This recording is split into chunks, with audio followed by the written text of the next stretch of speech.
Every person has a story, but not everyone has a place to tell it. I'm Frank Swoboda. I've interviewed amazing people all over the planet. I want you to meet them. This week, the most interesting person you've never heard of is... My name's Nick Pupo, and I'm the most interesting person you've never heard of because I did not play professional baseball, and I have lived my dreams on major league fields through coaching. And in Italy, I've had some wonderful experiences, met my wife there, and my dreams have come true. So the name Pupo has been in my life as long as I remember because of Harry Pupo and Kay, who were really dear friends of my parents in the Shadle area, St. Charles. And somebody said, you know, I met you because Nick, my son, playing baseball, and it's like, hey, you know, you should go see Harry Pupo. He works with kids, and you know, I wasn't sure what you did. I just don't know that I really know still what you do, but you know, I'm like, well, they got to be related, right? You were related, absolutely. Okay, how are you related to Harry? You know, we're Brolin, right? Yeah. I don't know if I probably should have said that. No, absolutely. It doesn't matter. You know, we're like a second cousin. Second cousin to Harry. Harry is a nephew of one of my great uncles. Okay. Yeah. Okay. So a lot of Pupos in this town. There's a lot of Pupos. And the produce was the other thing. Yeah, that Pupo's was produce? us. That was us. My granddad came over from Cosenza, Italy in 1920. Wow. And on the boat, took a month to get here, the whole thing. Didn't speak the language. Yeah. My grandma didn't. Yeah. Started a little market downtown at the Washington Market. Actually, it wasn't a market. It was a little stand about 25 feet long. Where was it? You know, right on Main Avenue, Main and Washington. Kitty corner to Annie's bookstore. Oh, is that right? Yeah. Wow. I know my grandparents went there. Had to have. Absolutely. In those days, people all went to the downtown market. Yeah. To shop. And they were Catholic, so they had to. That's so true. And the Italians, you know, they supported each other. Italians and the Czechs, you know, and the Yugoslavs, they were all kind of pals. Like Absolutely. My Uncle Frank, who I'm named after in Trail, always friends with these old Italian guys. Absolutely. Tommy played bocce ball. Yeah. I was very lucky to grow up in that environment. I had a taste of the old world, and I had a taste of the new world. Yep. And they were both coexisting at the same time. Right. While my granddad, he was still active in the business till almost the day he died. Wow. Well, so my grandma used to call it the old country. Oh yeah. Did they call it that? Absolutely. Yeah. Oh, you know, my great grandma. I remember her. She was, you know, came over probably the same time. Oh yeah. Absolutely. Yeah. Crazy. So how did you get into baseball? And what is it that you've done? I've heard scout, coach, personal trainer. Well, you know, a little bit of everything, but more. How did I get into baseball? I grew up in a family of baseball. My cousins, I had three cousins of mine, Lenny, Joe, and Ernie, that played professionally. And in the where I grew up, 6 blocks north of North Central High School, it was considered at that time the second Little Italy of Spokane. The original being the St. Aloysius neighborhood. Yeah, well, and over, because I remember Vince DeFelice's dad, Armin, who still looks like Sean Connery, amazing. He does. He looks amazing. like talk about taking care of yourself. Yeah. He is an amazing guy, but we would drive over the freeway where Lincoln Park is, you know. Sure, absolutely. You go, this is where my house is, right here. It was, you know, that whole area. There was a little Italy there too. Right? Absolutely. Yeah. You know, and my grandparents, their kids, like my dad, it's funny that next generation settled in that neighborhood of Howard and Jackson and York on the other side. Yep. And there were just kind of Comstock or Corbin Park. Corbin Park. Beautiful. Right there. Love that spot. And a lot of Italians in the neighborhood. We had 3 families of Pupos that lived on the same block, basically. At the Domini family from Domini Sandwiches. Domini Sandwiches. Oh my God. Okay, Tom Domini. Why are we not? You know, we grew up right now. Exactly. Right We should be eating one right now. The popcorn. Come on. Greatest thing ever. So it was great. So I grew up around those guys, and they were 10 years older. So when I'm 10 years old, say 1970, they had already started their professional careers in the minor leagues with Baltimore specifically. And if they grew up in Philly, they'd be on the corner singing. Yeah, no kidding. That's right, like the Jersey Boys kind of thing. Exactly. You know, but I remember, oh my gosh, I tell you, Frank, I remember this one particular Sunday. So they were kind of your heroes. Oh, they were. Yeah, they were, and I wanted to be like them. They went to Gonzaga Prep. They played ball. Yep. I wanted to follow in that. I wasn't quite as talented as those guys, but I played through high school, and we'll get into that in a minute. But I have this one memory, a summer Sunday, and I go to my Aunt Ann's house, and Ann was the mother of Lenny and Joe. There were several boys, but those two played professional baseball. So I go over there, and they're having pasta, and I look around the table, and who is sitting there but Tommy Lasorda, Steve Garvey, Bobby Valentine, Davey Lopes, and Bill Buckner. Of course, this is before they were famous. Okay, they were playing for the Indians at the time, and Tommy was a manager. Crazy. And my cousin Paul Pupo. Did you know who they were? I did not. I didn't realize at the time. Well, you wouldn't. Nobody knew then. Really. They were buddies. They were buddies of Len and Joe and Paul. And I mean, to this day, it's funny. My cousin Paul Pupo still works for Bobby Valentine. Wow. He was his pitching coach in Japan when Bobby was over there and won the championship and all that. Yeah. I love Bobby. And we've stayed real close. But that was, I'll never forget it. And once they told me who it was, like, oh my God. Then you knew. It was so cool, yeah. Wow. And I was so into it. So I grew up around that. And that started my love for the game. That started my true love for the game. Oh, sure. And after high school, Gonzaga, I went to Washington State. And I wasn't recruited or anything like that, not even close. But I went and tried out when I was a sophomore. And that lasted about 35, 40 days, the tryout process. And I got to know Coach Brayton a little bit, Bobo in those days. Bobo, legend. Yeah, and he knew my older cousins, and that's kind of how he's paid a little attention to me, Sure, yeah. And we had one conversation towards the end of the whole tryout process. He says, Nick, I think that you need to be in coaching. Mm-hmm. I think you could really, love it. make a difference. Yeah, you're passionate about it. You're open to learning, which is the most important thing. You got to be open to that. We all of us don't know everything. We need to be learning till the day we die. And so that really stuck with me. It resonated with me. So when I came back to Spokane, I got my first coaching job in 1983 with the Cataldo fifth graders. Oh, the Cake Eaters. That's right. We were just talking about the Cake Eaters last week. Oh my the God, Cataldo so Cake funny. Eaters, because you went to I went to St. Anthony's. St. Anthony's, I went to St. Charles, so we're Northside guys. We're Northside guys. We're the tough Northside guys. That's right. These Cake Eaters on the South Hill. Cataldo, how'd you deal with those guys? Oh, it was great. It was a great experience. Big combs in their back pockets and big, No, it wasn't too bad. Sean Cassidy hair. I know what you're talking about. I know those guys. 83? This was 83. Okay, those are some of the guys that I would have gone to high school with those guys. Throw me some names. Who did you coach? At Cataldo? Was Mike Schimmel there? He was. Molly Schimmel. But Mike didn't play baseball. No. Mike in those Hazel. days, it was Dominic Parola, Shane Schmidlkofer. Schmidlkofers, of course. My son Ben was part of that. Matt Koza. Okay. Did Mike Hazel play? He was too young. No, not for me. Okay, he didn't play for you. Yeah, and those. He was our guest last week. Oh my God, those were we were so talking fun. about the Cataldo Cake Eaters. We had such a good time. I had such a good time with those kids. We had a great time. Wow, so that was it. That started me on the road. Yeah, it started me on the road, and I stayed close to the game. How old were you then? I was 23. Well, at that time too, I'm the same way. I mean, I didn't really learn the game until probably 15 years later. Wow. When I started being around, on the professional side with Lenny and, and Bump and those guys. And, but it was a great, great starting point. So it's like, I always think of baseball as it's kind of like a religion.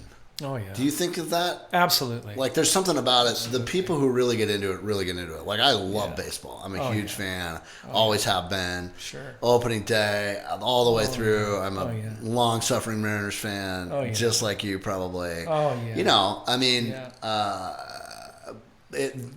and to coach it and to play it, I think that it's. Yeah. Does it borderline on a sickness? I tell you what. For me, I've loved it. God gave me a gift to communicate with kids and young people, which I'm thankful for and grateful for every day. And baseball just happens to be my vehicle. It also happens to be my passion, as well as the vehicle to helping young people grow up to be good people, An example of that is like my last experience here when I was coaching in Europe. That's where I've been the last 7 years doing baseball, which got me started over in Italy. It was an opportunity with Lenny and a team that he used to play for.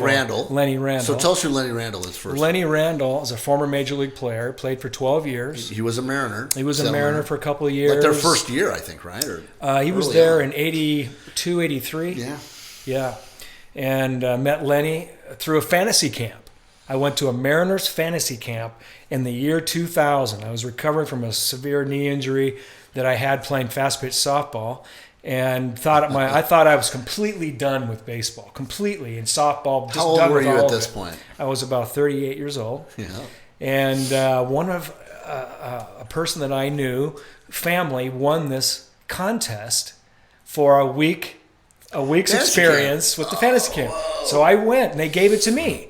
So I went, and it was just wonderful. And I met Lenny there, and we struck up a friendship off the field as well as on the field. And he travels the world doing camps and clinics for kids. Inspiring guy At the amateur level and the professional level. So I was very interested and looking for, to follow my dream at that time. And he hired me, and I worked for Lenny for, about 6 years. And at that particular time, just doing camps and clinics around the country. Specifically in the Northwest. Not associated with any major league team. No. Just kind of an independent. Yes. We'll coach you up and get you to the next level, open some doors, whatever. That's right. And through Lenny had a foundation. Okay. Don't Blow It, Go to College was the name of his foundation, which if you remember, Lenny Randall's known for that famous incident game against the Kansas City Royals in the Kingdome, and Lenny's playing third base. And Amos Otis, the former center fielder for the Royals, a great center fielder for the Royals, swings at a high inside fastball, and it's a swinging bunt.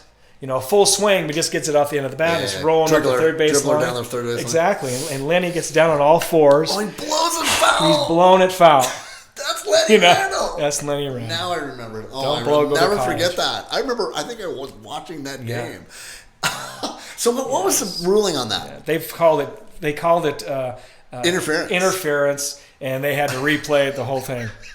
Yeah, they call it. It's not illegal. It's not legal. I still see that. It's hilarious. He almost got away with it, I think. He did almost get away with it. I think the ump's like, I don't even know what that is. They had to discuss it, I'll tell you. They did. Wow, what a character. Is that funny? Yeah. Wow. And so, that's how all that started, and he's quite a character. So did you ever become a scout, or what did you do after that? No, not really. I mean, Lenny did a little bit of that, but I wasn't really involved in that. And we always had our eyes on players, especially when we got over in Italy, because Len knows a lot of people here, and we were always looking for that one kid, the next Joe DiMaggio, or whoever to give an opportunity. Because we found several guys. A lot of people don't know that there is baseball outside of America. Absolutely. Right. So I mean, obviously Japan now. That's pretty aware. You're pretty aware of that. Yeah. But the rest of the world is becoming much more a part of this game, right? Absolutely. Basketball, I think of that as like, oh yeah, it's everywhere. Mostly because Gonzaga players are all playing overseas. Right. Right. But baseball, I don't think of it that way. Yeah. So what's it like? How robust is it? It's getting more robust every day that goes by. Joe DiMaggio introduced it. Well, didn't introduce it. Baseball was starting in its early form in the 50s when he was still playing, right before he retired. And he just showed up in a couple of fields one day with some of the local semi-pro teams that were starting. In Italy. Okay. And it just... that was a huge point of growth and interest because Joe DiMaggio came to the field. Because TV and radio and baseball was seen around the world. Absolutely. We just didn't really realize it. That's right. Yeah. That's right. In the exploded. 70s, it really started to take off. And then they've been struggling the last 15 to 20 years. They lost some teams, and they've gained some teams back now, It's been a lot of growth. Since I've been there for 7 years, I've seen a lot of growth. I started in Nettuno, which is a little town right on the sea, 40 miles south of Rome. Wow. And the Nettuno team squad in the Italian major leagues, which their major league is considered comparably talent level-wise as our AA in the minor leagues. AA is pretty You're seeing a really here. good brand of baseball. Yeah, I was going to say. Great brand of baseball. And after Lenny's career was over, he had an opportunity to play for Natuno's team over there. And he was in already his mid-40s. Sure. I mean, he went over there and played till he was in his early 50s. Wow. His records still stand. I mean, no way. He could still swing it, and the whole thing. Yeah. So he's a legend over there. You should tell Ichiro, because he'd probably go tomorrow. He probably would. He probably would. That guy does not want to stop. Oh, my God. Amazing. Ichiro, that's another story, too. I'm sort of surprised he didn't doesn't this year go back and play for a Japanese team. He could. He totally could. Are you kidding me? He definitely could. I mean, John Stockton is what? Getting close. 58? Oh, yeah, he's 58. He's 5 years old. I mean, that guy could.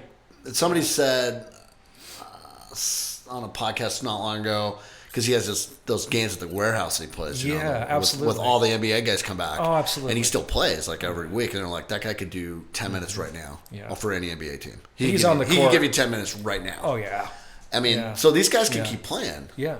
And I'm surprised Ichiro has it, actually, right? You never know. Brand or whatever. But if you ask him, he's that kind of guy. I think he probably wants to go in the Hall of Fame first. Because you can't play, right, until you have to have a 5 years. Yeah, so I bet you I would.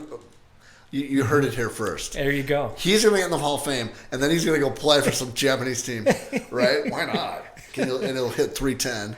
And to that point that you made about baseball as a religion, and why I think it's so important, because it teaches us so many great values, Frank. I mean, number one, when I went over there and was coaching in my first teams over there, they would ask me, they would say, teach us the American way. Well, it's the same game. It's the same rules. Okay, well, the American way is this. If you were my coach, Frank, and you asked me, Nick, what's the most important thing to you on this team? Oh, I would say Frank and Aurelio and Jose, all my teammates. Right. That selfless notion of something greater than yourself. Yes. This is the American way. It is. This is how I was taught when I started hanging around guys like Lenny and Dave Henderson, Alvin Davis. Alvin my Davis. Gosh. You talk about great human beings. Oh, it's so sad that Hugh died way too young, didn't he? Hindu, a couple of years ago. Oh, it's tragic. Oh, what a guy he was. Really? What a guy he was. I bet. He seemed like it. A wonderful human being. It could do, so selfless. And that's the key. If you want to succeed in life at anything, this is like one of the first lessons we teach, especially the first year professional guys. Forget the baseball for a second. If you were my guy, first day of practice, I'm going to spend some time with you, and ask to make sure Frank's okay. How's your life? How's your family? How you doing? How are you doing? You good with all this? Forget about the baseball for a second. This is more important to me. Your development as a man who happens to play baseball. You're trying to develop players here that can go play there. Absolutely. And so you work as a personal trainer? Personal trainer, yeah.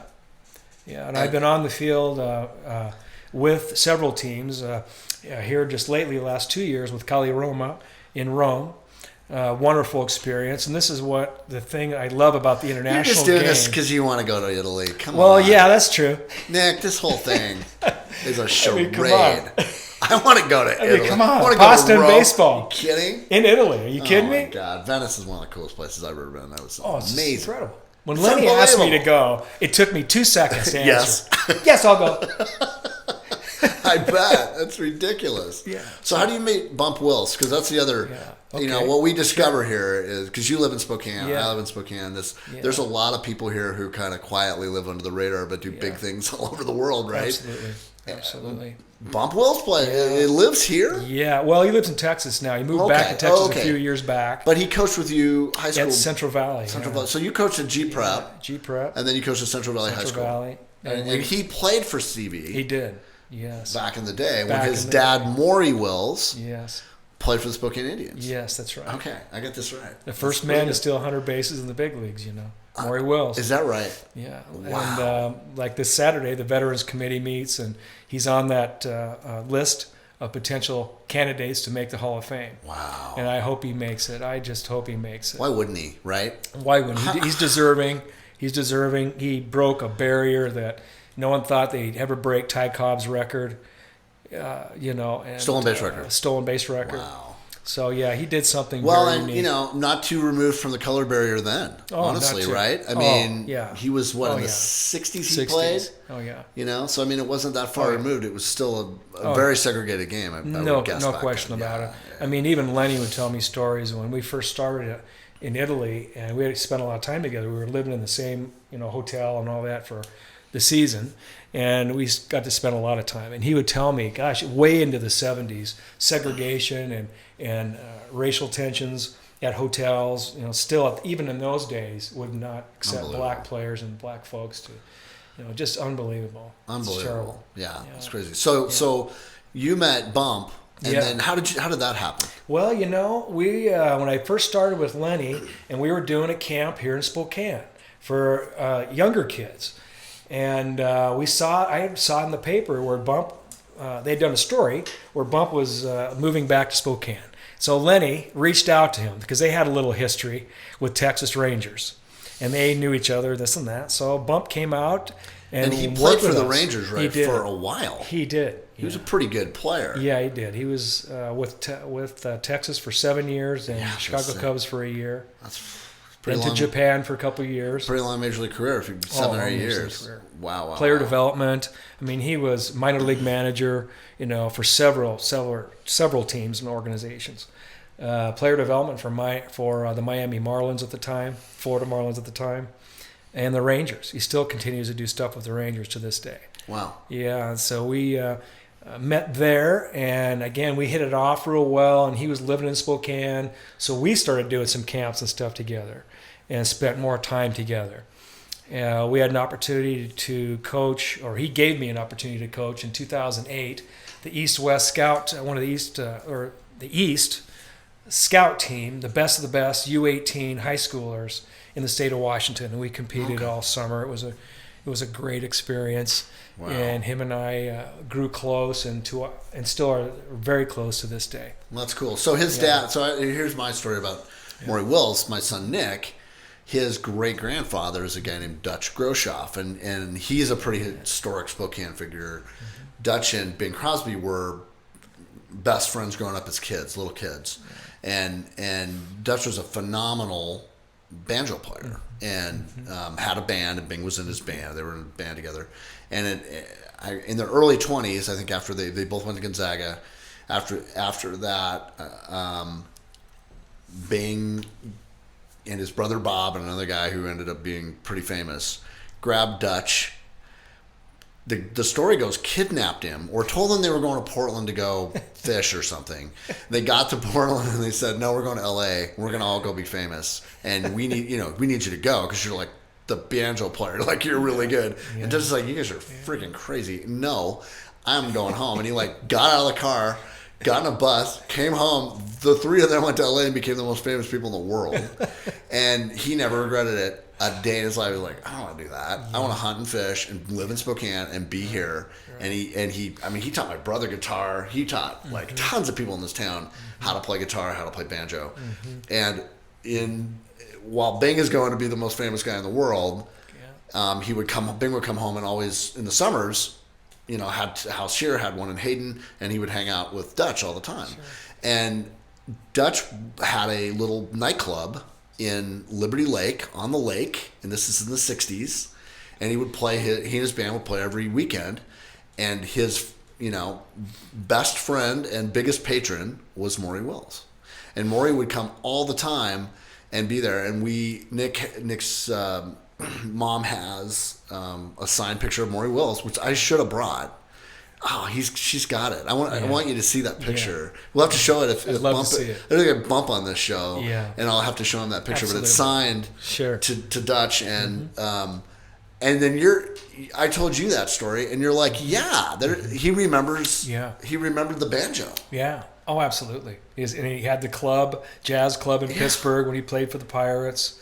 Bump showed me some of the old, sales stuff, the sales flyers that they used to have on the street. So Maury owned a jazz club. Yeah, and I think, that's where he and Dutch knew each other from way back. Isn't that funny? It's a small world. It really is. Comes kind of all full circle. That's crazy. It really is. So the Tommy Lasorda thing is really cool because Tommy's still alive, right? No, he passed. He just passed this last year. He passed about 7-8 months ago. Just passed. Yeah. What a legend, man. He really was. Did you get any more time with him later on? I didn't. Who cares? I wish. I really wish I could have. What an inspiring guy. Wow. I had a chance to spend a little time with Bill Buckner at one time at one event down there in Arizona, which was very cool. Bill Buckner, still known for the ball that went between his legs. Tragic. He should be in the Hall of Fame. It still hurts me. It does. Yeah. Because I was rooting for them. I wanted them to. The world's heart sunk that. To that guy. He's got the stats to be in the Hall of Fame. Absolutely. 2,700 hits. The guy was an absolute machine. Do you think if he makes that play, he's in the Hall of Fame? Absolutely. 100%, right? Absolutely. It's tragic. He couldn't go back to Boston for years. Right. Death threats. Death threats. All of it. And they finally made peace. Yeah, they did. But I think it contributed, well, who knows, but, he died young. Yeah, no kidding. He died. He posthumously should be in there. That would be amazing. So I've always had this crazy idea. All right, you ready for it? Absolutely. My big audacious crazy idea for Spokane. So the Spokane Indians were, when I was a little kid, I remember going to the Indians baseball game because those guys played. Steve Garvey, Ron Say, Davey Lopes, Bobby Valentine, Frank Howard. Oh yeah. All these legends started in Spokane, played here. It was a AAA affiliate for the Dodgers for 50 years, right? Something like that. Super long time. Tommy Lasorda was the manager. And then I remember when they stopped being the Dodgers, and it was a super sad day for Spokane. It was what? They took him and went to Albuquerque. Yeah. And I was just like, everybody was sad. This whole town was sad. It's like, we're the Dodger guys. This is a Dodger town, right? From way back. And then, I think we were the Mariners AAA for a while, and I had some good stories there about those guys. But, Reggie came, and they would bring the team, and it was okay, but it wasn't the same. And then they went to minor, single A baseball, which was just a crime, I thought. And I understand the business part of that. Sure. What has to get done. But so later on in life, I was like, what would be really cool is I think Spokane's a AAA town. It is. It's one of the best mid-sized cities in America. We should have a AAA baseball team here. I agree completely. Right? 100%. Yeah. And we should have a field downtown. There should be a downtown baseball field. A city is defined by its ballparks, right? Football stadium, baseball stadium. Absolutely. So I was like, what would be really cool? Somehow get somebody in the Dodger organization and go say, hey, Magic, whoever owns them now. Here's the big idea. Come back to Spokane and build a replica of Ebbets Field. Oh, wow. That's a good idea. Right? Do you know where I'm going with this? I absolutely know where you're going with this. Does the hair stand up in the back of your neck like it does with me when I think of this? Because Toledo, the Mud Hens, right? Sure. AAA team for I don't know who. Maybe Cleveland. Yeah, the Indians. The Indians. Or the Guardians, excuse me. The Guardians, thank you. I know. Well, here we go. Well, we'll talk about the Spokane Indians because they did a really good job with that. They did. They've done a brilliant fantastic job. Yeah, I'm super proud of how that got done. Me too. Why didn't the Cleveland Indians do that? That would have been brilliant. Makes no sense. We'll get to that. But so I'm like, you build a downtown baseball park. Cleveland renovated the stadium, I want to say 10 or 15 years ago, and put a state-of-the-art ballpark in. Sure. And it transformed that part of Toledo. Toledo built the team. And it was not, $100 million stadium or $1 billion stadium. It was like 40, 50 million, but, Sure. 10 million, whatever. Sure. And you do not have to build, the greatest stadium in the world, because these are only seating 8,000 people, right? It's a minor league stadium. But you can still make it really cool. Right. So what if you did that? You made it with all the amenities, you put it downtown, and you built an exact replica of Ebbets Field. Ebbets Field was, for those who don't know, right, razed to the ground. When the Dodgers left Brooklyn, they left a huge hole in that city. And there are people that are still diehard Dodger fans in spite of it. No doubt about it. And tons of people our age whose parents were diehard Brooklyn Dodger fans. Sure, absolutely. Who, when they blew up the stadium, never got the chance to see a game at Ebbets Field. Yeah. Do you think there'd be a pilgrimage of people from Brooklyn, New York, coming here to sit in this baseball field and watch what it would be like to watch a baseball game in Ebbets Field today? It's a little bit like Field of Dreams. Mm-hmm. Like, if we build it, they will come. Yes. And my dream was, and he's passed now, but that is not a tough sell. Mm-hmm. Public-private money. Mm-hmm. Private money, hey, you guys, we'll put all kinds of stores in the bottom front. You can sell this. Mm-hmm. We need $10 million from you. Mm-hmm. Naming rights, all that stuff. $10 million from the public. And all you got to do to get the vote is you get Tommy Lasorda to come on a commercial, right, to vote for this thing. And he say, the best days of my life, when I was growing up, worst in Spokane as a manager of this, vote for this. Because Tommy says so. And everybody vote. And we'd have a baseball park that looks like Ebbets Field. Wow, Frank, I think right. I think it's a great idea. And there's the model that you're describing. Tourism would be ridiculous. Hey, the model you're describing is what's happening in independent baseball in the South and in the Midwest. Is that right? Before the pandemic, which tore the heck out of minor league baseball and independent baseball throughout the country. Yeah, and it'll slowly make its way back. It will. Yeah, but I mean, a lot of franchises were shut down, right? They were. A lot of them were just, pretty much mothballed. Wow. But they're gonna come back. They're already starting to come back because the stadiums are there. Their stadiums are there. But in some of the independent leagues, and I'm specifically referring to the Southwest League, this was an opportunity that Bump and I had a couple of years ago. It didn't pan out, but the growth is there. There was a franchise, a AA franchise in Royce City, Texas, for example. And exactly what you're describing, a public-private enterprise. In an area that needs the help. Sure. Right? Put it in a spot where it maybe, isn't the best part of town. Right. Can be transformed. I mean, look at Safeco Field in Seattle. There's no doubt about it. Dump down there where, where whatever it is, CenturyLink or whatever they call that stadium now, the football stadium. Lumen Field. Yeah. Lumen Field and Safeco Field. That was a tough part of town down there. No doubt about it. Now it's like, incredible. Sure. And these parks, as we were down there a year before, getting our team together, and it all came down to a referendum and didn't pass. So then the ballpark didn't get built and it didn't happen. Right. But that's okay. But you could see it, the growth and the parks they're building. Similar to what you're describing. Yeah. A little Fenway. Throwback, exactly. Why would you not? And it's profitable. And there's money to be made there. And there's a real need and hunger. I'll tell you what, it's a marketing guy, a piece of cake. It's a hunger. There's a need for it. There is a hunger that nostalgia for and that interest in going back in the day. No question about it. Really cool. I mean, somebody needs to rebuild Ebbets Field. Why not us? It obviously would make a lot of sense if it were the Spokane connection, the Dodger connection. The Dodger connection. I mean, I know. Well, I don't know. Give us AA then, Dodgers. AA Dodger. Be the AA. I mean, I get the AAA. Sure. Got to be close to LA. Sure. It's certainly convenient for the Mariners to be going to, Tacoma to get their guys, and they can just drive up and piece of cake, right? The day of, because there's so many transactions. AA less transactions. Yeah. You can pull it off. Come on. Absolutely. It's a great brand of baseball. It's a great brand of baseball. Great baseball. You got guys that could play. Well, you got guys who are going that day right to the majors. You have ex-major league players at that level. They really are. Frank, it's funny because when we were putting our team together, I wish it would have panned out, but everything happens for a reason, We had 3 guys that could throw 100. 3 guys. Wow. Not just one. 3. The conditioning's changed from the nutrition piece. Boy, it has, huh? Yoga, all that, meditation. All these things add up to not only just analytics, the person, analytics. Absolutely.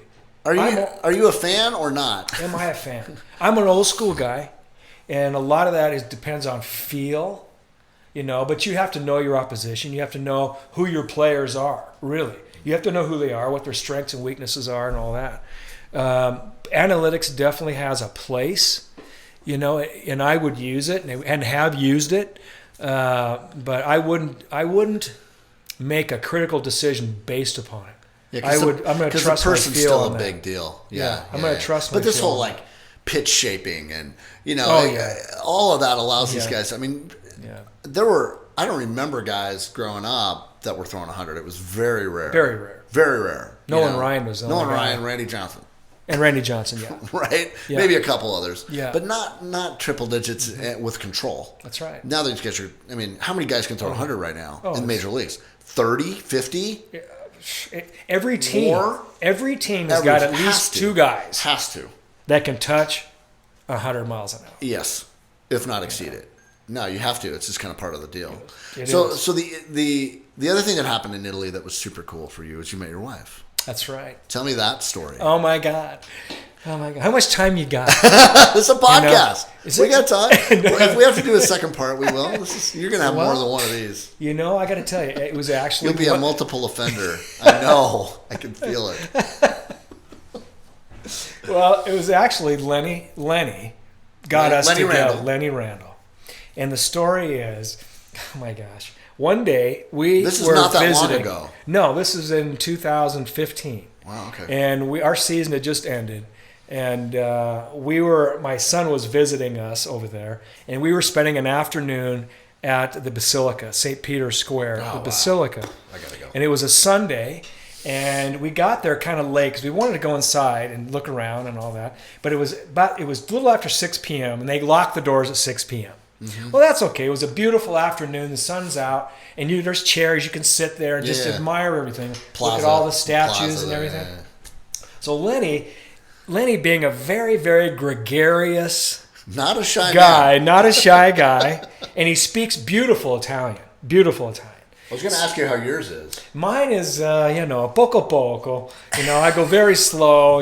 My conversational isn't very good, but I can understand enough. I've been around enough of these guys where I have to communicate. Yeah. Ask them how they're doing. Hey, come va? E tu braccio, eh? I'm asking, how's your arm? You okay? Bursitis. Yeah. So we're at the Basilica. Italian. So we're at the Basilica that day, and there's this little Italian grandma sitting there in the chair just close to us, and she could hear Lenny speaking. And so she gets up and she's kind of curious. He's got his Yankee hat on and he's got all his baseball stuff on. So she comes over and they start out of water at the exactly. Yeah. So they're talking, and I was standing right there, and she happens to look at me and she goes, "Ciao, come stai? How are you?" I said, I'm fine. And she looks down at my ring finger on my hand, my left hand, and I wasn't married then, And she goes, no compagna. I said, no compagna. She goes, rosario per lui, meaning I'm going to say a rosary for you. I said, molto grazie. I had a nickel for every Italian lady that said that to me. Right? There's one look at me. I got to say a rosary for that guy. Oh my God. So I told her, molto grazie, no. So then anyway, Lenny flew out the next day. And I was staying over there to vacation, just hang out for a few more weeks. And so Len's in the airport, and my wife worked at Fiumicino for 25 years. Your future wife. My future wife. That you haven't met yet. And we haven't met yet. And she happened to be the gal that helped him check his bags and all this in. So they start a conversation. This is like the next day? This is the next day. He's flying out. So they have a conversation, and he goes, I have a friend of mine you need to meet. He says to her. She looks at him like, come on. I've heard this one before. Come on. No, you gotta meet this guy. He gives her my number. Wow. So about a week later, she calls me. Wow. And we had, we talked on the phone. Strong woman there. Yeah, she is. She's great. Wow. Vincenza is great. Yeah. Wow. Yeah, we're blessed. So the ladies must have said the rosary. She must have said the rosary. Because that happened. I mean, like a bolt of lightning, man. So we talked on the phone several times, and then we got together, and that's kind of funny too, because when we got together, we were parking the car. She pulled up in front of my hotel, and I go out. And You're in Rome still? I was in Rome, in Nettuno. And I said, let's park the car over here. It's safer over there. So we parked the car, and she gets out, and I had this feeling come over me. And I said, I think I need to kiss you. And this has never happened to me in my life.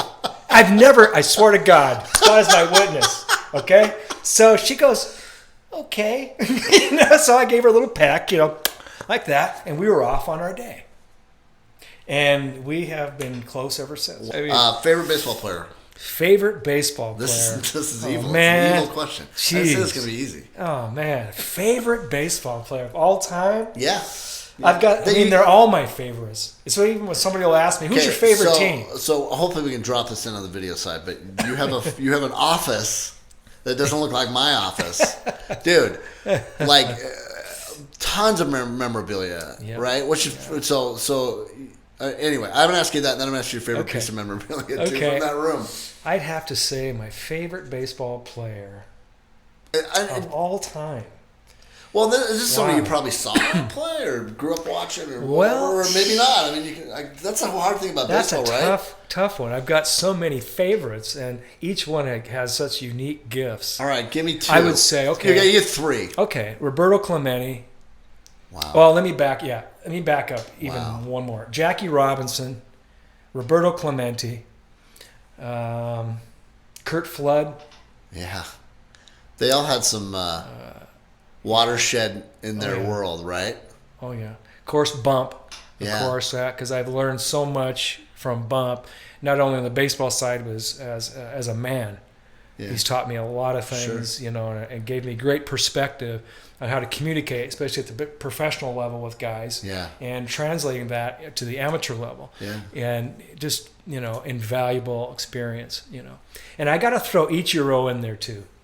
Ichiro is one of my absolute favorite people, a very selfless, giving human being, extremely talented, but just a great human being. You were talking to me, so my daughter's boyfriend Elijah has been working with you. Yes. Great young man. Yeah, and just has that love that you got. Does. He loves it, right? He does. And good athlete. That's why I want. I remember calling you, going, "Is he wasting his time?" Yeah. You're like, I don't think so. This kid should keep at it. He's got to keep at it. He loves it. Yeah. But you were talking to me about Ichiro and that thing he did with when he would every time he batted he pulled the sleeve. Sure. It's Tai Chi. What he's doing is he's letting out the negative energy and bringing in the positive energy. Wow. That's Tai Chi. What he does. Nobody's ever talked about that. Mm-hmm. And it worked. Oh, the guy was absolutely amazing. The greatest hitter of all time. Greatest hitter of all time. He put on a hitting display. I couldn't believe it. Did you see it in person? I saw it in person, standing as close, me to you. When I went to that first fantasy camp in 2000, okay? Ichiro was a rookie that year. Oh. And he was training. The rookie of the year. The rookie of the year, the MVP, all of it. And it was the first day of our camp. And we're all out in the field. The Star Wars throw. Oh my God. From right field. Oh my God, he's something else. Wow. So we're all on the field, and Hindu at the time, Dave Henderson, because Dave Henderson was his camps. He was the guy that organized all that down in Peoria at the Mariners spring training complex. Yeah. So he goes, guys, drop your gloves and get over to the batting cage. So we'd run over there, and Ichiro's in there. And I'm telling you, they had 15 minor league pitchers all lined up outside the batting cage because he didn't like the machine. That was all live. Interesting. So each one would throw him a dozen balls. Then the next guy'd come in. So you have different look. Wow. Line drive after line drive after line drive. He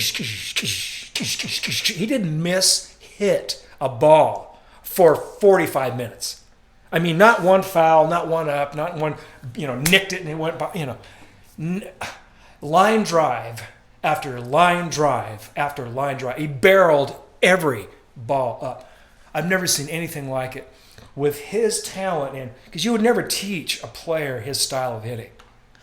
Pretty unorthodox. Extremely unorthodox. His conditioning, of course, amazing. Big yoga guy. Well, you have phenomenal flexibility, right? Phenomenal Constantly stretching. Constantly. Even when he was resting, he was probably stretching. Still. Here yesterday, I just read a story where he was at a local high school, and he showed up. The high school invited him. In Japan. And he showed up in Japan, and he's hitting bombs. He went and put a hitting display. He still stayed in shape. He works out with the Mariners. Oh, yeah.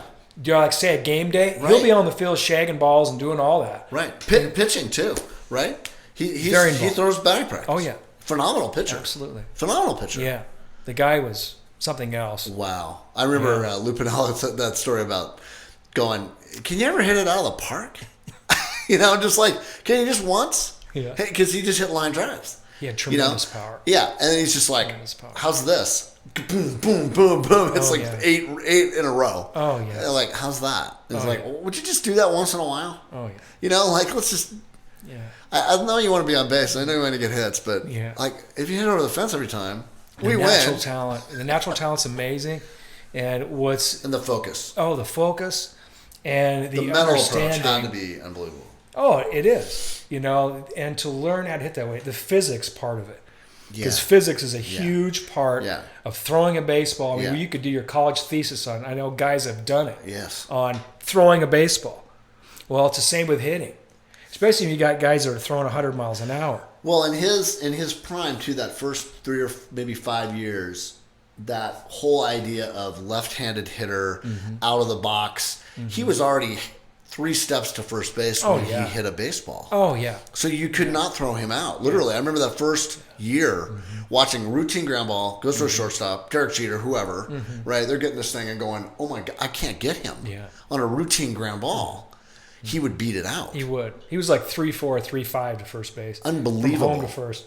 90 feet. Unbelievable. I remember one of the coolest games I ever got to see in person was the year he broke the single season the hitting record, where he had a 262 or whatever that record is.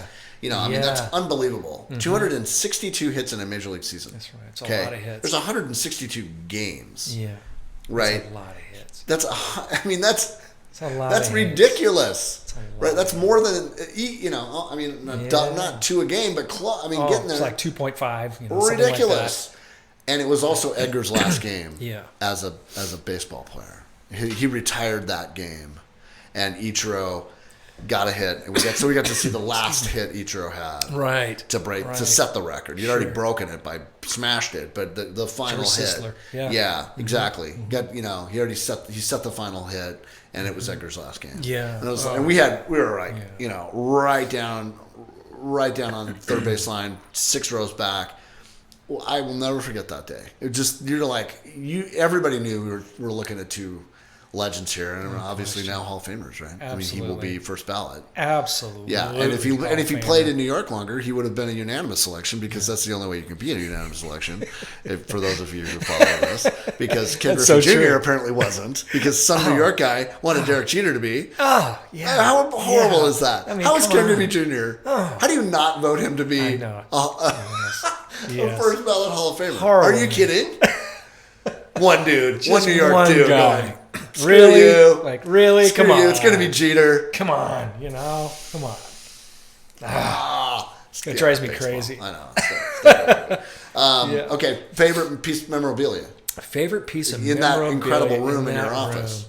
I would have to say those baseballs are pretty cool. Tell me that, right? Oh, yeah. You have all 3 DiMaggios. All 3 DiMaggios, yeah. Vince, Dom, and Joe. Did they all play in the majors at the same time? No. But Dom and 2 of them did. Joe and Dom. Dom was good. He was good. All-star center fielder for the Red Sox. Yeah. The little professor. Right. As they call him, little glasses, He had okay. Yeah. But he was a good player in his own right. And Vince did play in the majors. He did. He was the oldest brother. Okay. Yeah. He played for Cincinnati and maybe one other team. Gosh, I can't. Well, back in the day, as far as I remember it is DiMaggio played in San Francisco before they were a major league team, the Seals. The Seals, San Francisco Seals. And it was like, why should I go play major league baseball when I'm playing in San Francisco for the Seals? They actually made more money. Mm-hmm. The AAA guys made more money. That's right, they did. Depending on the city you're in. Yeah. The Pacific Coast League in those days, paid more than the major leagues at one time. Isn't that crazy? They were like $7,000 a year to play. Crazy. I was like, why am I going to go to New York? It's going to cost more. It was financially difficult. And that's interesting you brought that up, because Joe DiMaggio, when he played during that time with the Seals, they played here in Spokane. They played here at Underhill Park. Is that right? Yeah, and they played. What? They did. They played the American Italian Club. The Seals played here? The Seals played here. And at that time, this is in the 30s, in Spokane. I had not great uncles. They were, gosh, let's see.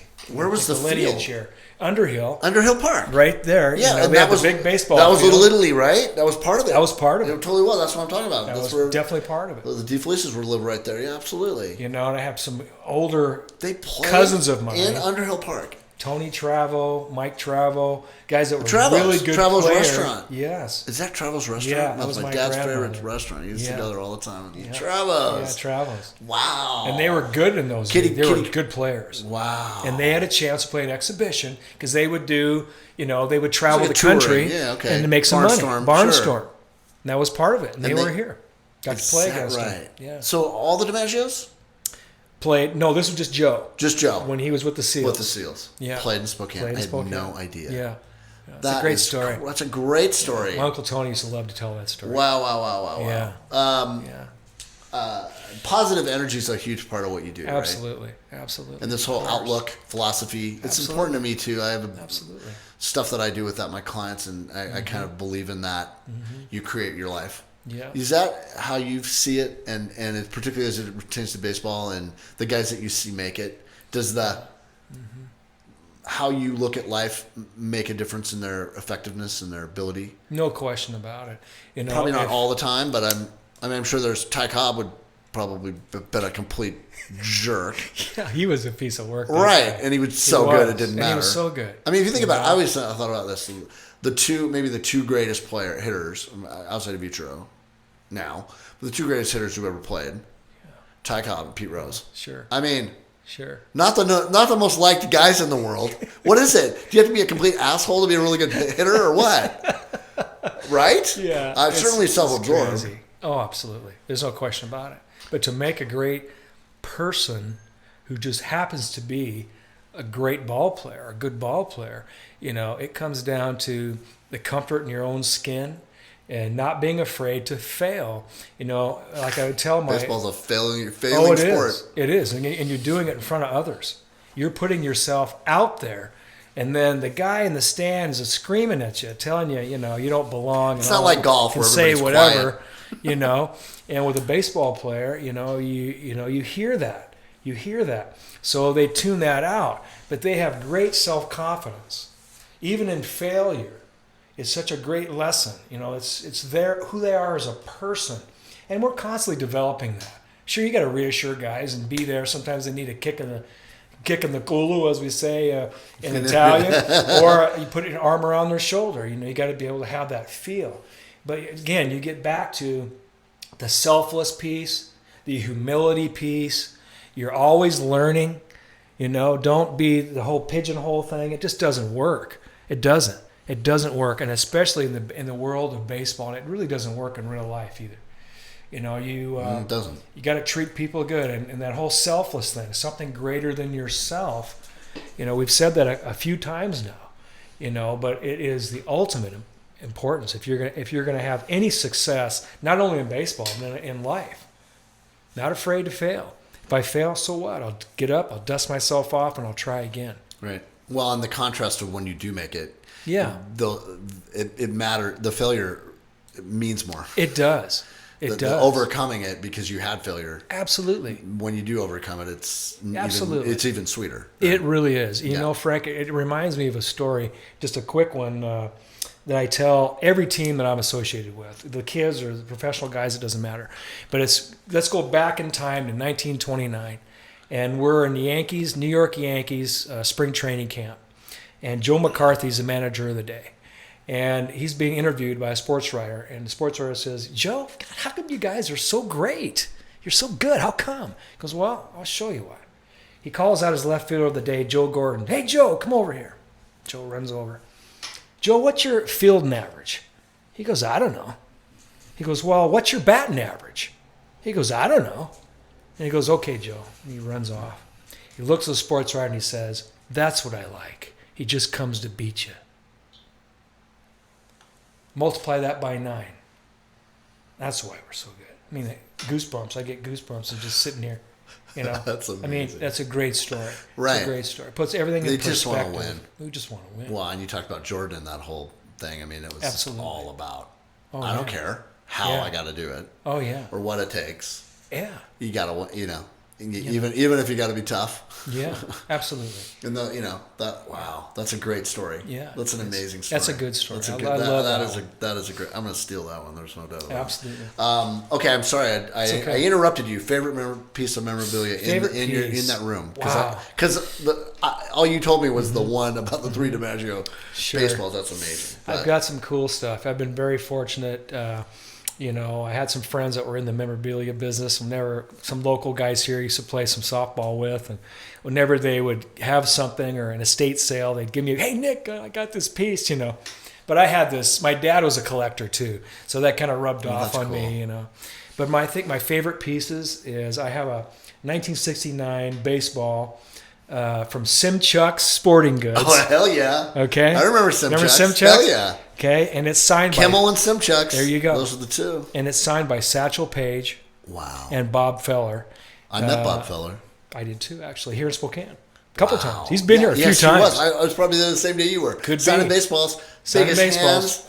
In huge the hands. World. Yeah, absolutely. Wow. So that's one of my favorite. Satchel Paige and Bob Feller. That one, and I have another baseball signed by Johnny Vandermeer. Yeah. The only man to throw back-to-back no-hitters. Yeah.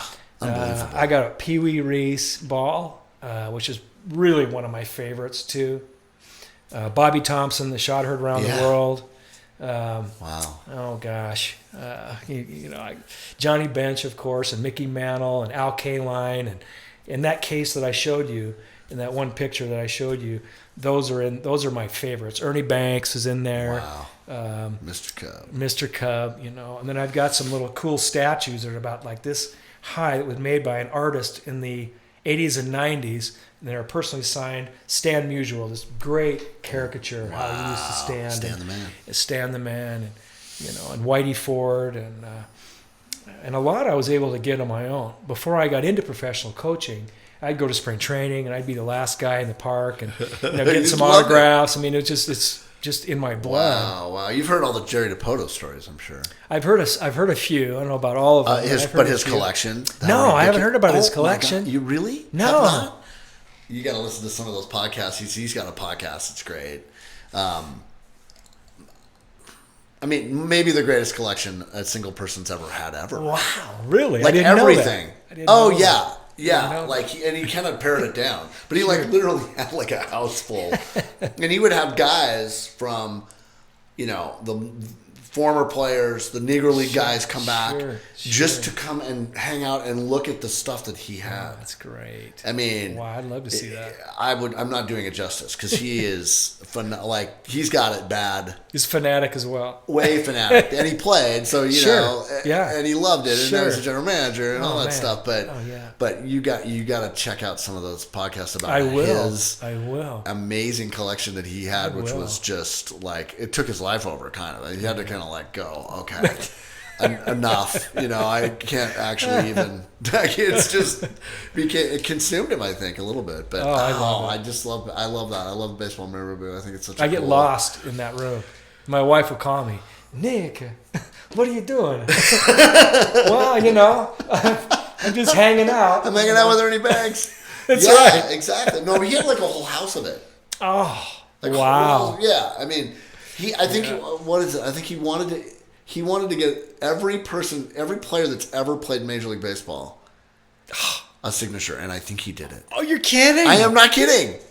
That's like the Mount Everest. But he found some I don't even doing this justice, but he found some collection of all these guys had to sign. When they signed their papers, they had to sign something. Oh, okay. And so they, he found this treasure trove of all these guys who had to sign. Oh, yeah.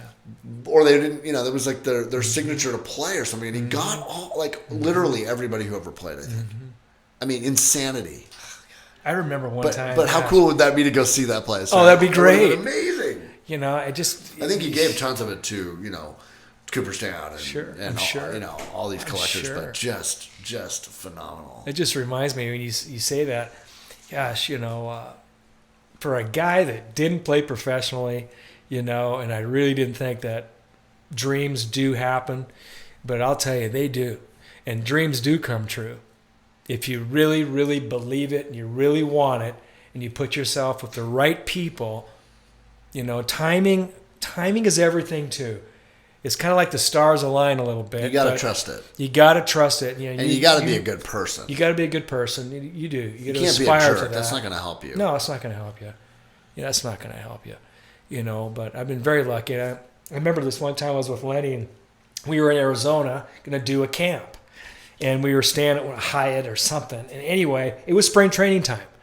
And I walked into the hotel lobby, and who's standing there? Julio Franco. Julio Franco, hold the bat. Yeah, totally.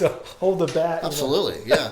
I did get to do a commercial with Juan Gonzalez one time. Oh, my God. It is prime. It was a Nike commercial. I'm like, oh, my God, that's freaking wild. I saw the baseball. It's really cool. Unbelievable. He was so nice. Yeah, Love that really kind of stuff. He was amazing. Love that kind of stuff. Yeah. Didn't you have a Stockton story?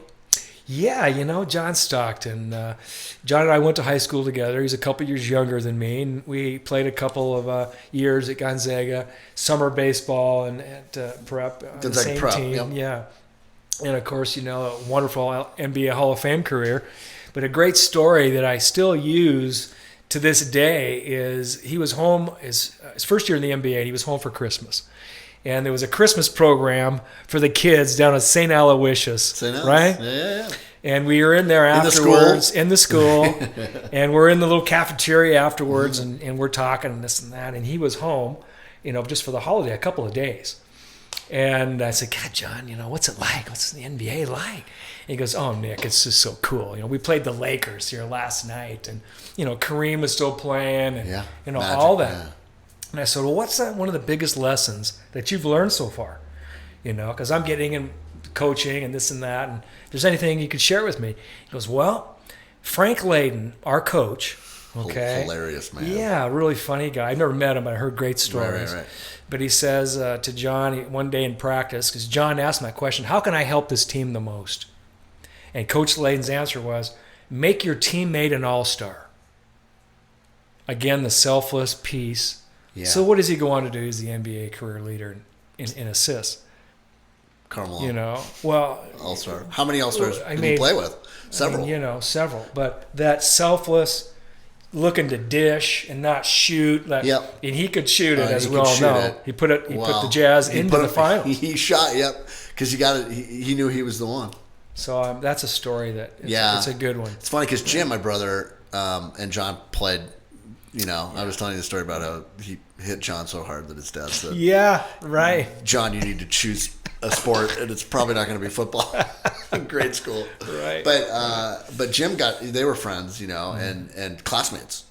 And so Jim was in Seattle, and Jim did still does a lot of live sports. So he's a technical director, does some big stuff, but he did a lot of handheld cameras, still does, really good at it. NBA World Finals. So he did the finals with the Bulls, and when the Bulls played the Sonics, sure, and so he did that whole series. In fact, almost got hit by Rodman. You know how Rodman got all mad at remember that he hit that guy? Yeah, he hit the camera guy. I do remember that. It was like a week, 2 weeks before he stared Jim down and almost hit him, and then 2 weeks later he hits this other guy, and Jim's like, how come I didn't get the $400,000, or whatever? That guy got sued. He was like, why didn't you hit me? But he had been in Seattle. Yeah. John's, I think, second year. Yeah. Probably the same time you talked to him, right? And he was home, and he was a single guy. I don't think he was married even then. Maybe just. Married I don't think so. I don't think he and were married yet. Anyway, he was like, goes down. The Sox were horrible, and he's like, sees him, and he's like, what are you doing here? He goes, do you have a car? Let's go get a beer. So they get done, waits for him afterwards, and he and Jim go, just the two of them, go have a beer in Seattle. And he's a second-year player or whatever. And Jim said the same thing. What's it like? Yeah.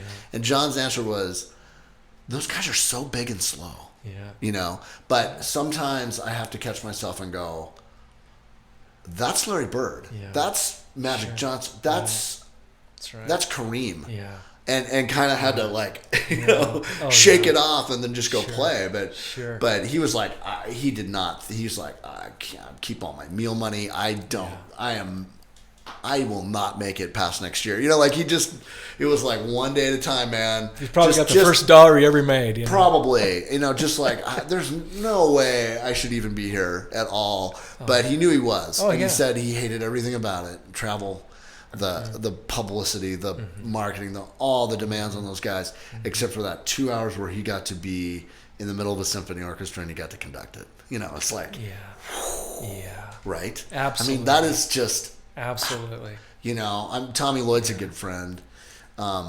He's doing well. Coach of Arizona, yeah. And I remember him talking about John. John would come and frame for those guys after he retired. Sure. You know, he'd be running stuff. And then, and they would have a real hard time being like, John, no, just do this. Because Tommy called him, I think this is the best description I ever heard of John, a savant with the basketball. Like, he knows where everybody is right now on the court at every second. Yeah. And it was easy.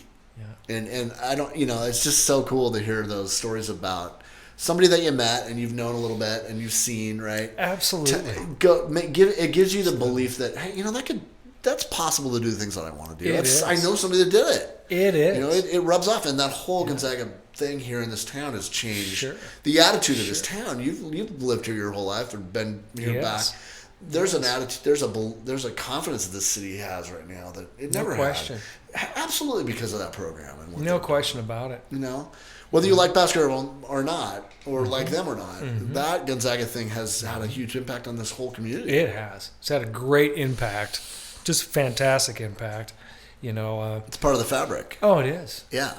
A beautiful piece. All right. So, favorite team growing up, Mariners. Favorite team growing up, you know, I was a Dodger fan. Okay, we talked about it because when I was a real little guy, they were the team here. They were, and in the 70s, I gravitated over to the Cincinnati Reds. Oh yeah, Big Red Machine, man. Big Red Machine. I remember watching those guys. You know, one of my cousins. You know who the guy I like? My favorite player was David Concepcion. Oh yeah, I wanted to be David Concepcion, dude. That guy, I love that so guy. Cool.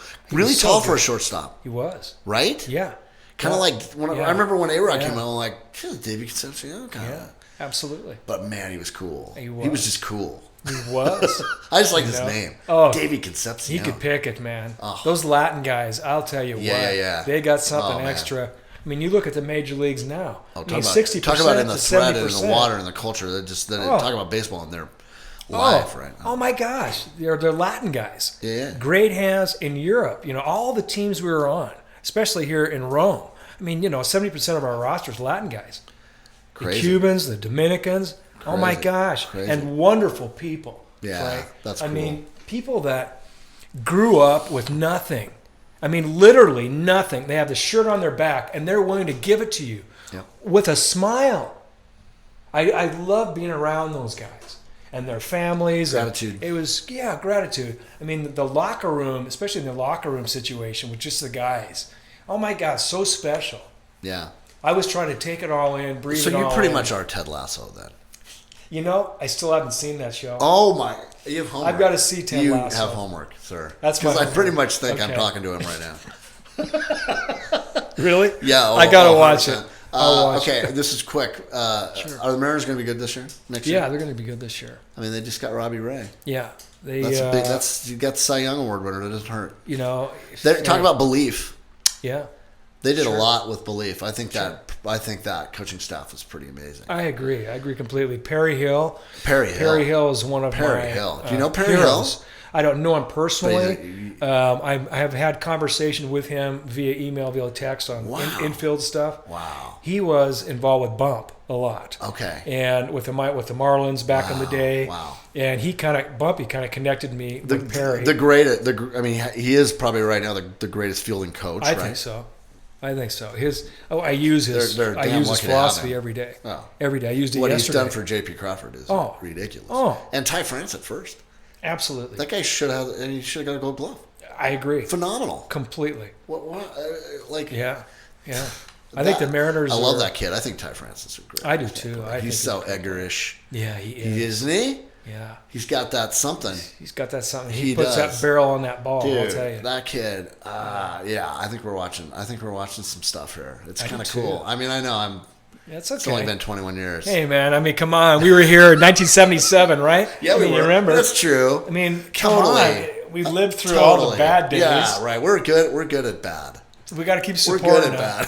We're not fair weather fans. No, we're not. You know, totally. even when they're losing, I'm still. Oh, dude, they still American draw fan. like crazy. They do. I mean, like Oakland's in first place. Yeah. And there's like 2,000 people there. It's embarrassing. Yeah.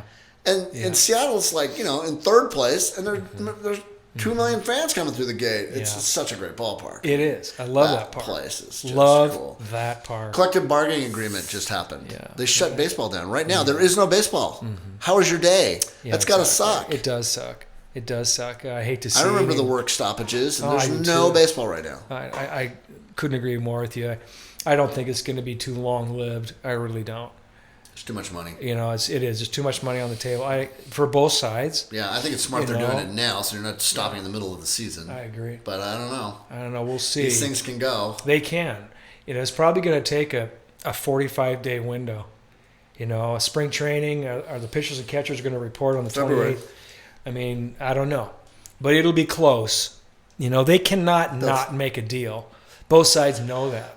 They know that going in. So we'll see what happens. We hope for the best. I hope it's over in about 3 hours, but I don't think it's going to happen. You know what it's going to take? You know what it's going to take? You know what it'll be? It's all the networks. It's the TV money. It's the Yes Network in New York, right? Going, fellas, it ain't no baseball. We're not selling ads, and we're not, that's where the push is going to, I think, comes from. I agree Advertisers, TV, all that stuff. Oh, come on. Their contracts are hundreds of millions of dollars, if not billions. Ridiculous. Now. The Rangers, dude, what the Rangers did this week. Yeah. I mean, they went from the last place team to Corey Seager's your shortstop. Marcus Simeon's your second baseman. Who else did they sign? A pitcher? Somebody. Gosh, who did they sign? Somebody good. Yeah. I mean, it's just like overnight. Yeah. And I'm like, good, let them do it because they're going to get strapped with those contracts. I mean, 7 years, 8 years. I don't like that. Yeah, I don't know. They have the money. Robbie Cano. I just have Robbie Cano namers over there and whatever. Well, they have the money. Like the Mariners, for example. You talk about the Pacific Rim. Since Ichiro came, and all that influence, and all those TV dollars. And there's a Japanese player now. Yes, Suzuki. And with the last name that Ichiro has. Yes. His favorite player was Ichiro. Yeah.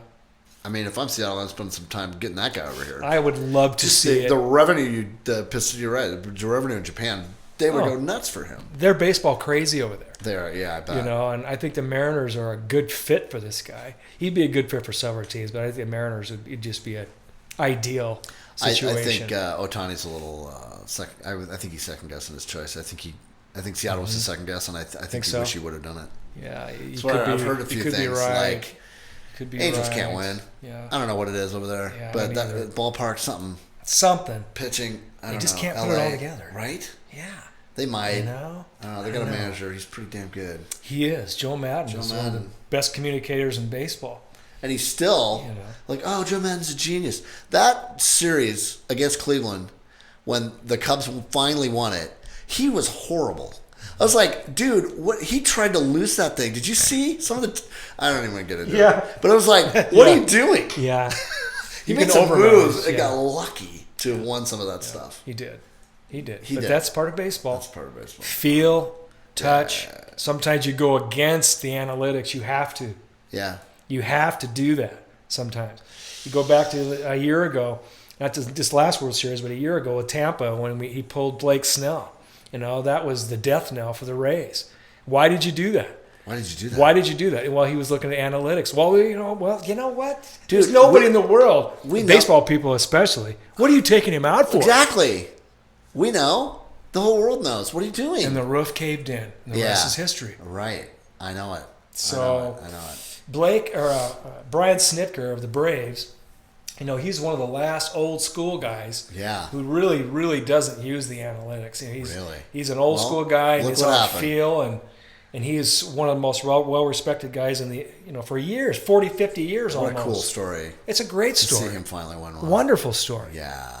The Braves. That's it's a great story. Speaking of the Braves, speaking of the Indians who are now the Guardians. Yeah. The Spokane Indians did something pretty cool. They did. Can you explain what that is? Connecting to the native. And this is the team we grew up with, right? Watching the Spokane Indians. Absolutely. And our history here, Chief Spokane and Gary, and I mean on and on and on. our tribes. Native, we have several tribes around. Several tribes, and to bring out the logo, and the so special essentially days. What happened is that instead of it saying Indians at the front of the jersey now, it says the word Indians or Spokane. Yes. It says the word Spokane in Salish, which is the native tongue. The native tongue, and it's spelled in that. And Wall Street Journal did a huge piece on that. Did they? About how these guys figured out how to work with the tribes to figure it out. And they work with the tribes and ask them, what do you think we should do? Should we change our name? Yeah. And the tribes here were like, no, we're proud of that. Absolutely. But hey, how about doing it in our language, which was so brilliant. Why don't the Braves do that? Why doesn't Cleveland do that? I mean, there were a lot of people that the Tomahawk Chop was hard to watch. Oh yeah, this year, it was just, and I get it, I get it, and I also I'm, if you're not a Cleveland fan or you're not a Brave fan, it was kind of hard to watch. It was kind of hard to watch. You know what I'm saying? Yeah. And it's just the world changes. It doesn't stand still. When we were kids. Think twice about that. That's right. It's not the same world anymore. That's right. So, hey man, thank you for this. Oh, you're welcome. My pleasure, friend. Yeah. Thank you for having me. Well, and I highly suggest you have your own podcast. Think so. Dude, who can you get on there? I mean, think about it. Okay. Just talking baseball? Yeah, I would love to do that actually. Right? You could do it. We can help you figure that out. We'll Frank, I would like to sit down and have a conversation about that. Thank you so much. It's a pleasure, Frank. Keep doing what you're doing. I will. Most important things to me in my life are la familia e baseball sono la vita. Family and baseball is life for me. Well, we'll end on that. Thanks, man. Appreciate it. Thank you. That was really cool. Thanks also to my crack producer, Zach from Easy Productions, Boy Genius producer, sound engineer, and composer of our epic theme music, Nick Swoboda. MIP Podcast was filmed at the studio of Corner Booth Media. Please sure to like, subscribe, and follow us on social media. You can also listen to us on Spotify, Apple Music, and anywhere podcasts can be found.